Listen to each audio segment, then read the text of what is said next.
everyone. In this lecture, we will discuss about the analytical geometry की जो basics चीजें हैं इंग्रेडिएंट्स वो हम यहाँ पे देखेंगे क्योंकि आपका सब्जेक्ट जो है प्री कैलकुलस का है। तो इसको बहुत ज्यादा डेप्थ में नहीं हम देखेंगे, कुछ चीजें हैं जो रेलिवेंट टू योर आउटलाइन है। We have geometry. What is geometry? Geometry हमारे पास क्या है कि मैथमेटिक्स की ब्रांच है, ठीक है, जिसको जो है मोस्टली स्कूल में जो है वो पढ़ाया जाता है। इसकी जो एक्लूडियन है उसने सबसे ज्यादा इस पे काम किया हुआ है और उसने 13 बुक जो है वो पब्लिश की थी इस पे। हम आते हैं डायरेक्ट कोऑर्डिनेट सिस्टम की तरफ। What is coordinate system? अगर हम ऐसे कोई लाइन दो एक दूसरे को कट करके गुजर रही हैं 90 के एंगल पे, तो वो दोनों मिलके एक कोऑर्डिनेट सिस्टम बनाते हैं। This one is called X axis and this one is Y axis. इसको हम एक्स एक्स डैश का नाम लेते हैं, वाई वाई डैश का नाम लेते हैं। और ये हमारा ओरिजिन पॉइंट होता है, ठीक है, इसको हम कहेंगे एक्स एक्सिस और ये हमारे पास होगा वाई एक्सिस।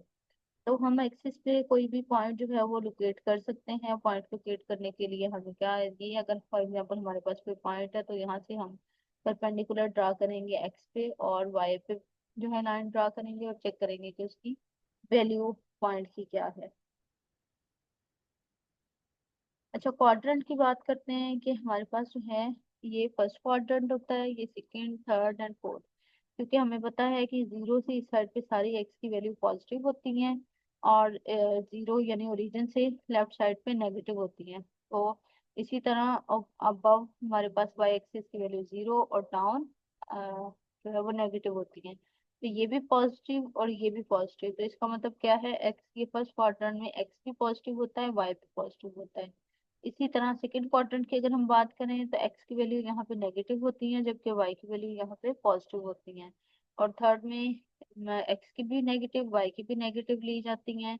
फोर्थ में जो है एक्स की पॉजिटिव और वाई की नेगेटिव वैल्यूज ली जाती हैं। तो हमने अब जो है पॉइंट लोकेट करना वो हमारे लिए इजी हो जाता है कि आया हमारा पॉइंट जो है साइन जब हमारे पास हो तो वो फर्स्ट क्वाड्रेंट में आएगा, सेकंड में आएगा, थर्ड में आएगा, फोर्थ में आएगा। उस हिसाब से हम उसको इजीली लोकेट कर सकते हैं। जैसे ये हमें पॉइंट लोकेट का बताया हुआ है, 0 - 1 जो है वो ये लोकेट करने के लिए कहा हुआ है। और 2 और 2 को लोकेट करने को कहा है, -4 7 को एंड -3 3 को, ठीक है, इनको लोकेट करने को कहा हुआ है। तो हमारे पास जैसे ये पहला है, एक्स की वैल्यू 0 है और वाई की वैल्यू -1 है। तो एक्स की वैल्यू 0 जो है वो वाई एक्सिस पे होगी, मतलब यहाँ ओरिजिन पे, और वाई की वैल्यू -1 यहाँ पे। ये पॉइंट इस जगह पे लोकेट कर रहा होगा। इसी तरह 2 और 2, मतलब एक्स की वैल्यू भी 2 है, वाई की वैल्यू भी 2 है, ये 1 वैल्यू, ये 2 वैल्यू, ये 2 वैल्यू आ जाएगी। इसी तरह यहाँ से ये 1 और ये 2। तो ये वाला जो पॉइंट है ये हमारे पास 2 2 पॉइंट जो है वो लोकेट हो रहा हो। इस तरह हम पॉइंट्स को लोकेट कर सकते हैं। हम बेसिकली हमने क्वाड्रेंट में चेंज ही इसलिए किया, या उसको क्वाड्रेंट में जो है इसीलिए ही ये पढ़े हैं ये चीजें कि कौन से पॉइंट कहाँ पॉजिटिव और कहाँ नेगेटिव होते हैं, ताकि हम इजीली अपने पॉइंट को लोकेट कर सके। अच्छा, फर्दर हमारे पास है जी डिस्टेंस फार्मूला। ये आपकी जो है वो आउटलाइन का एक पार्ट है। जो इससे पहले मैं डिस्कस कर चुकी हूँ, वो तो बेसिक चीजें हैं वो जो आपको बताना जरूरी थी। डिस्टेंस फार्मूला क्या है, हम जो है किसी भी दो पॉइंट्स के दरमियान जो है वो डिस्टेंस फाइंड आउट कर सकेंगे। लाइक हमारे पास ये ए एक पॉइंट और एक बी पॉइंट है, तो हमने इन दोनों के दरमियान अगर डिस्टेंस फाइंड आउट करना हो तो हम क्या करेंगे, बी के कंपोनेंट माइनस ए के कंपोनेंट, ठीक है, हम क्या करेंगे, x2 - x1 plus y2 - y1, ये देखें, और इनका स्क्वायर ले लिया करेंगे। स्क्वायर लेने के बाद जब इसका स्क्वायर रूट लेंगे तो ये हमारे पास डिस्टेंस बेसिकली आ जाएगा पॉइंट ए और पॉइंट बी के दरमियान, ठीक है। तो इसको हम क्या नाम देते हैं, डिस्टेंस फार्मूले का नाम देते हैं।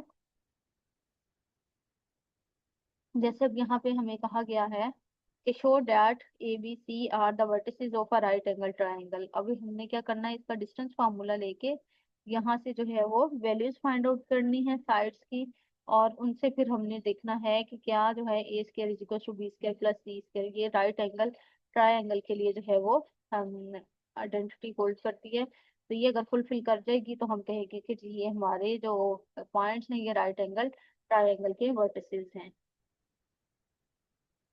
सिमिलरली हम जो है रेडियस भी फाइंड आउट कर सकते हैं। इसी तरह अगर हमें पॉइंट दिया हो यानी कि सेंटर दिया हो और सर्कल के ऊपर कोई पॉइंट दिया हो तो इनको डिस्टेंस फॉर्मूले के जरिए हम रेडियस की वैल्यू फाइंड आउट कर सकते हैं। पॉइंट डिवाइडिंग लाइन सेगमेंट क्या है जी? रेशो में हम जो है वो लाइन को भी डिवाइड कर सकते हैं, मतलब हाफ भी, 2/3 भी हम उसको डिवाइड कर सकते हैं। जिस रेशो से हमने डिवाइड करना होगा वो रेशो हमें जो है वो चाहिए होगी उसका वैल्यू फाइंड आउट करने के लिए। लाइक ये हमारे पास ये रेशो क्या है, यहाँ से यहाँ तक के है और यहाँ से यहाँ तक K2 है, ठीक है, K1 एंड K2। ये पॉइंट ए पॉइंट है और ये पॉइंट हमारा बी पॉइंट है। तो ए के कंपोनेंट x1 x2 और बी के कंपोनेंट x2 y2 है। तो हमने किस तरह से करना है कि ये जो रेशो है इसको हमने मल्टीप्लाई किया करना है y2 से, ठीक है, मतलब ये कंपोनेंट y2 से मल्टीप्लाई होगा और ये कंपोनेंट y1 से मल्टीप्लाई होगा, और दोनों प्लस हो जाएंगे। और डिवाइड में जो है हम इनके जो ये रेशियोज हैं इनको प्लस कर देते हैं। तो ऐसे हमें जो है वो y की वैल्यू मिल जाती है, यानी कि y कंपोनेंट की वैल्यू। और अगर x कंपोनेंट की हमने फाइंड आउट करनी हो तो सेम ही हम क्या करेंगे, x2 को k1 रेशियो से और x1 को k2 रेशियो से मल्टीप्लाई करके और ये निकाल लेंगे, तो हमें ये पॉइंट मिल जाएगा जिस पॉइंट पे ये जो है एक दूसरे को डिवाइड कर रहे हैं किसी रेशियो के साथ।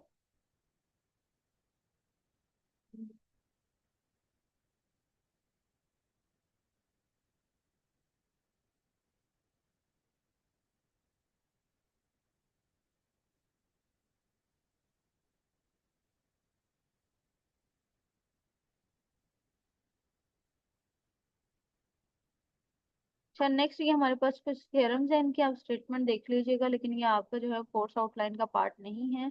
आप इसमें से यहाँ पे देखोगे जो चीजें आपकी करने वाली हैं वो मैं मार्क कर देती हूँ, जिसमें से आप करेंगे पॉइंट लोकेट करेंगे, ठीक है, और डिस्टेंस जो है वो फाइंड आउट करेंगे इन पॉइंट्स के दरमियान, इनका जो है ओरिजिन से डिस्टेंस फाइंड आउट करेंगे, और ये वर्टिसेस देखेंगे क्या ये जो है राइट ट्रायंगल के वर्टिसेस हैं या नहीं है।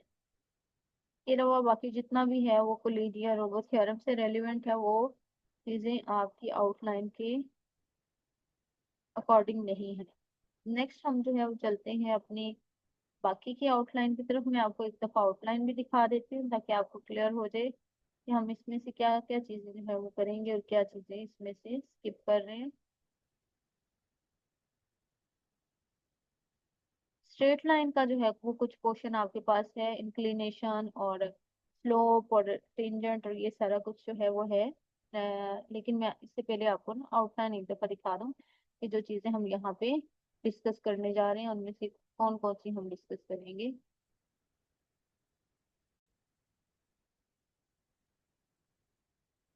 As you can see here, हम एनालिटिकल ज्योमेट्री में लाइंस और सर्कल को सिर्फ देखेंगे। आपकी जो आउटलाइन है उसमें इक्वेशन ऑफ स्ट्रेट लाइंस का जो है जिक्र है, स्लोप का है, इंटरसेप्ट फॉर्म का है, डिस्टेंस फार्मूले का है, और सर्कल की जो है वो स्टैंडर्ड फॉर्म और टेंजेंट्स का है। बस ये इतनी चीज है। इसलिए जो इस चैप्टर की बाकी रिमेनिंग पार्ट्स हैं वो यहाँ से मैं जो है उसको स्किप कर रही हूँ।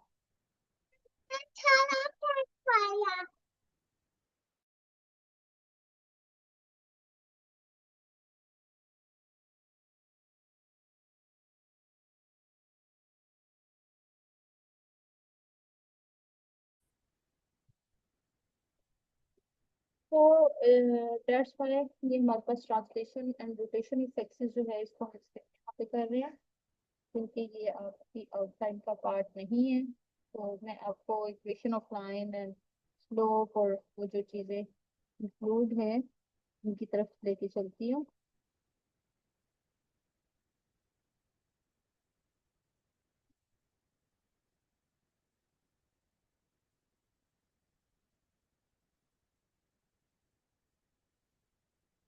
ये देखें इक्वेशन ऑफ लाइन जो है, इंक्लिनेशन बेसिकली क्या है, इंक्लिनेशन जो है एंगल होता है, मतलब लाइन इस एंगल के साथ जो है मूव कर रही है। ये 0 से 180 के दरमियान मोस्टली मेजर किया जाता है, इसको इंक्लिनेशन का नाम दिया जाता है। अगर ये एंगल 0 होगा तो इसका मतलब है हमारी जो लाइन है वो पैरेलल है एक्स एक्सिस के। अगर ये एंगल अल्फा 90 होगा तो इसका मतलब है हमारी लाइन पैरेलल है वाई एक्सिस के। और अगर इसका कोई एंगल होगा तो इसका मतलब वो कोई इंक्लाइंड लाइन जो है वो वहां पे मौजूद है। स्लोप क्या चीज है? स्लोप या ग्रेडियंट नाम देते हैं किसी लाइन का, वो यही हम जो है इसमें अल्फा की वैल्यू ही फाइंड आउट करते हैं बेसिकली। इसको हम क्या कैसे फाइंड आउट करेंगे, एम से डिनोट किया जाता है Y component divided by X component. तो इसको जब हम डिवाइड करते हैं इक्वल टू टेन अल्फा हम इसको रखते हैं। Basically M is equal to tan alpha होता है और टेन अल्फा की वैल्यू वाई ओवर एक्स से निकाली जा सकती है। और इसमें भी हमारे पास यही है कि अगर हमारे पास जो है एल हॉरिजॉन्टल है तो इसकी स्लोप क्या आएगी, जीरो आएगी। ठीक है।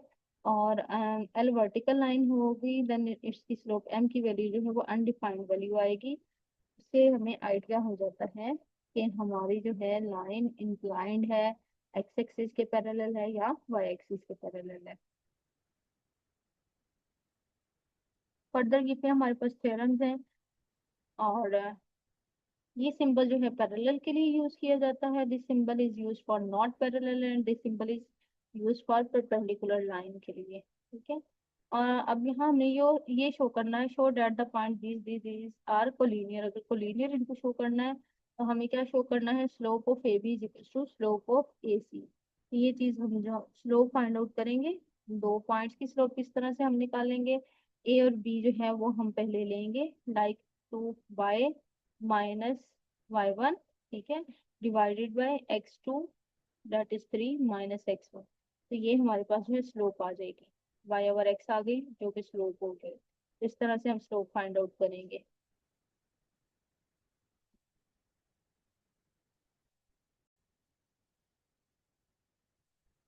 नेक्स्ट एग्जाम्पल में हमें ये कहा गया है कि ये शो करें कि ये सारे जो वर्टिसेस हैं वो राइट एंगल ट्रायंगल के वर्टिसेस हैं। तो इसमें हमने क्या करना है, ए बी की स्लोप निकालनी है और बी सी की निकालनी है और इन दोनों को मल्टीप्लाई करके चेक करना है कि वो क्या उसकी वैल्यू -1 के इक्वल आती है। अगर -1 आती है दोनों की स्लोप तो इसका मतलब है कि these two vertices are perpendicular to each other. अगर परपेंडिकुलर है तो इसका मतलब है एक लाइन ऐसे है ए बी वाली और बी सी ऐसे है। और इसका मतलब क्या है कि यहाँ पे एंगल डेफिनेटली 90 डिग्री का ही है। तो इसलिए हमें ये छोटा सा टेस्ट करना होगा कि m1 और m2 दो स्लोप्स निकालनी होगी, उनको मल्टीप्लाई करके चेक करना होगा कि आया उनकी वैल्यू जो है वो -1 की इक्वल है या नहीं है। ठीक है। अच्छा उसके बाद जो है स्टैंडर्ड फॉर्म जो है हम वो देखेंगे इक्वेशन ऑफ स्ट्रेट लाइन की। किसी भी इक्वेशन की स्ट्रेट लाइन जो है उसकी इक्वेशन ऐसे होती है, ये m यहाँ पे क्या है, स्लोप है, x यहाँ x कंपोनेंट की बात हो रही है, ये y कंपोनेंट की बात है and c is the constant. ठीक है। तो ये यहाँ पे हम इस तरह से इसको y is equal to M X plus C के जरिए लेंगे। अब यहाँ पे देखिए उसने बताया हुआ है find the equation of the straight line if slope यानी कि m2 है, y इंटरसेप्ट 5 है। ठीक है। m2 y इंटरसेप्ट 5, m की जगह 2 रखा, y की जगह 5 रखा, तो ये इक्वेशन ऑफ स्ट्रेट लाइन हमें मिल गई। इसी तरह सेकंड में कहा है it is perpendicular to a line with slope -6 and its y intercept is this. y intercept दिया हुआ है और स्लोप कहा है कि जिस लाइन पे ये परपेंडिकुलर है उसकी स्लोप -6 है। तो जैसे अभी मैंने आपको बताया कि परपेंडिकुलर के लिए है जी m1 multiply by m2 is equal to -1। ठीक है। अब यहाँ अगर आपके पास m1 दिया हुआ है तो m2 आप फाइंड आउट कर सकते हैं m1 को डिवाइड करके -1 करके। यहाँ यही प्रोसेस किया है, m2 फाइंड आउट की हुई है और वो यहाँ पुट करके फर्दर इसकी जो वैल्यू है वो इक्वेशन है स्ट्रेट लाइन की वो यहाँ पे दिखाई गई है। ठीक है। पॉइंट स्लोप फॉर्म क्या है, मतलब अगर आपके पास पॉइंट दिए हों तो उससे आप स्लोप किस तरह से निकाल सकते हो या उससे आप डायरेक्ट इक्वेशन कैसे लिख सकते हैं। तो ये जो है आपका पॉइंट स्लोप फॉर्म है। आपने जो है पॉइंट से कैसे इक्वेशन ऑफ स्ट्रेट लाइन लिखनी है, वाई एज इट इज रहा करेगा, y1 जो है ये जो भी पॉइंट आपको दिया होगा उसकी वैल्यू होगी, x1 जो पॉइंट दिया होगा उसकी वैल्यू होगी और m यहाँ पे स्लोप होगी। मीट्रिक फॉर्म क्या है जी, मीट्रिक फॉर्म ये वाली फॉर्म कहलाती है x minus x1 divided by cos alpha और y minus y1 divided by sine alpha is equal to r। r यहाँ पे जो है हमारे पास ये अम, देता है सिमेट्रिक फॉर्म जो है इक्वेशन ऑफ स्ट्रेट लाइन की आती है। यहाँ पे बेसिकली जैसे ये दिखाया गया है आपको इस इक्वेशन में, सॉरी इक्वेशन कह रहे एग्जांपल में दिखाया गया है। Write an equation of straight line passing through point this and parallel to the line passing through the point this and this. कि हमारी इक्वेशन ऑफ स्ट्रेट लाइन बताएं जो इस पॉइंट में से गुजर रही है, ये पी या क्यू पॉइंट हम इसको कह सकते हैं। ठीक है। ये x1 है, ये y1 है। और ये जो लाइन है ये क्या होगी, पैरेलल होगी इस लाइन के। पैरेलल का फॉर्मूला यहाँ पे जो है, क्राइटेरिया, वो भी हम यूज करेंगे और उसके जरिए जो है स्लोप फाइंड आउट करेंगे। क्योंकि लाइन इसके पैरेलल है तो हम इसकी स्लोप फाइंड आउट करेंगे। जो इसकी स्लोप होगी वही इस इक्वेशन की स्लोप होगी। तो स्लोप यहाँ से निकाल लेंगे और पॉइंट्स ये वाले पुट कर देंगे, तो हमारे पास इक्वेशन ऑफ स्ट्रेट लाइन जो है वो हमें मिल जाएगी। टू पॉइंट फॉर्म, अगर हमें दो पॉइंट्स दिए हुए हो और दो पॉइंट्स के जरिए जो है हमने equation of straight line find out करनी हो, तो फिर हम ये फार्मूला यूज करते हैं, आइदर दिस वन और दिस वन। ठीक है, इन दोनों में से कोई भी एक फार्मूला हम यूज कर सकते हैं। This both are the same. Point कौन कौन से हमें दिए हैं, ये आर और क्यू पॉइंट दिए हैं। कहा दो पॉइंट्स देके कहा जाए कि आपकी इक्वेशन जो है इन पॉइंट्स में से गुजर रही है। आ, और हम डिटर्मिनेंट फॉर्म अगर इसकी देखें, इक्वेशन टू पॉइंट फॉर्म की, तो हम डिटर्मिनेंट फॉर्म में भी इसको देख सकते हैं। इस तरह से ये डिटर्मिनेंट फॉर्म बनती है इसकी। जैसे यहाँ पे कहा है find N equation of straight line through point this and this, तो ये देखें इसी इक्वेशन में सारी वैल्यूज पुट की गई हैं। ये हमारे पास x1 है, y1, x2, y2, यहाँ पे वैल्यू सिंपली इस फॉर्मूला में पुट कर दी गई हैं। और ये इक्वेशन ऑफ स्ट्रेट लाइन हमारे पास आ गई। फिर है जी इंटरसेप्ट फॉर्म आ जाती है। इंटरसेप्ट फॉर्म ये है जी, x over a plus y over b is equal to 1 के इक्वल हम इसको लेते हैं। तो यहाँ पे ये जो है पॉइंट जो एक्स एक्सिस पे हमें कट करके दे रहा होता है वहां से हम ए लेते हैं, और ये वैल्यू जो वाई एक्सिस पे कट कर रहा होता है वहां से हम बी वैल्यू लेते हैं। तो ये हमें मोस्टली जो है गिवन होती हैं, या हमें ये पॉइंट्स बताए होते हैं, तो उनके जरिए हम इसको फाइंड आउट करते हैं। इसकी एग्जांपल यहाँ पे ये दी गई है कि write down an equation of line which cut X axis at point this and cut Y axis at point this. देखिए ये ए दिया हुआ है, ये हमें बी दिया है, दोनों की वैल्यू पुट करेंगे और सिंपली इसका एलसीएम लेके इसकी इक्वेशन बना देंगे। नॉर्मल फॉर्म क्या है, नॉर्मल फॉर्म ये है X cos alpha plus Y sine alpha equals to P. इसमें भी हमें अल्फा दिया होगा और पी की वैल्यू जो है वो पी होगी, वो हम यहाँ पे पुट करके इसको फाइंड आउट कर लेंगे।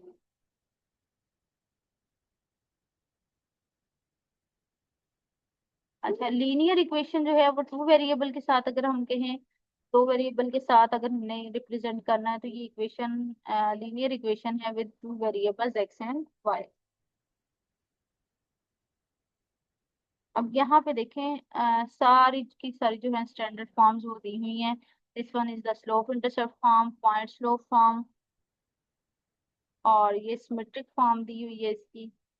ठीक है, और ये टू पॉइंट फॉर्म दी हुई है, ये इंटरसेप्ट फॉर्म दी हुई है, ये नॉर्मल फॉर्म दी है। सारी फॉर्म यहाँ पे डिफरेंट जो है वो ए बी वैल्यू के साथ दी हुई है, तो उनके जरिए आप इनको फाइंड आउट कर सकते हैं। जैसे यहाँ उसने कहा transform the equation this into slope intercept form, to intercept form, normal form, point slope form, two point form and symmetric form. Just you have to take the formula and put the values from here. आपको यहाँ से जो है वो सारी values जो है वो फाइंड आउट कर देनी है, वो चीजें निकाल देनी है, स्लोप निकाल देनी है, और सी की वैल्यू निकाल देनी है, एक्स की वैल्यू, वाई की वैल्यू निकाल देनी है, या ए बी सी जो है वो उसकी वैल्यूज फाइंड आउट करनी है या स्लोप फाइंड आउट करनी है।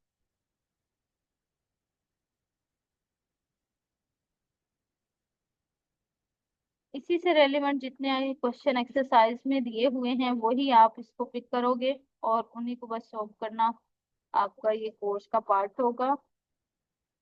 जैसे कि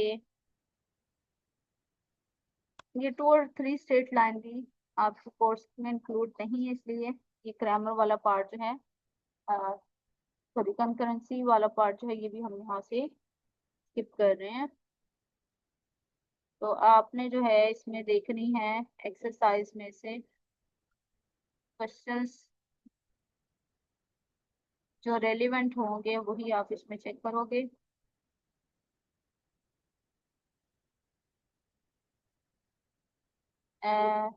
तो लाइन के दरमियान डिस्टेंस जो है वो आप इसको चेक कर लीजिएगा, ये जरा जो है इम्पोर्टेंट है, क्योंकि डिस्टेंस फार्मूला जो आपने किया ना रेलिवेंट टू डेट, ये बिल्कुल उसी तरह से ही है। ये देखिए अब एक्सरसाइज आपको दी हुई है, इसमें स्लोप ऑफ इंक्लिनेशन का कहा है, ये ट्रायंगल है के बारे में, उसमें से इस साइड की स्लोप, मीडियन और ये निकालने को कहा है, इनकी स्लोप्स निकालने को कहा हुआ है। ठीक है, ये पैरेलल और परपेंडिकुलर लाइन को यूज करना है, यहाँ पे भी स्लोप को यूज करना है, राइट एंगल ट्रायंगल शो करना है। इसका फोर्थ वर्टेक्स जो है वो फाइंड आउट करना है। इसमें बेसिकली जो है वो ट्रायंगल का फॉर्मूला भी लग जाएगा और पैरेललोग्राम की जो है प्रॉपर्टीज भी यूज हो जाएंगी। अच्छा, उसके बाद जो है यहाँ से आपने इन पॉइंट्स को पैरेलल परपेंडिकुलर शो करवाना है। Equation of straight line find out करनी है, equation of line through point and slope find out करनी है। और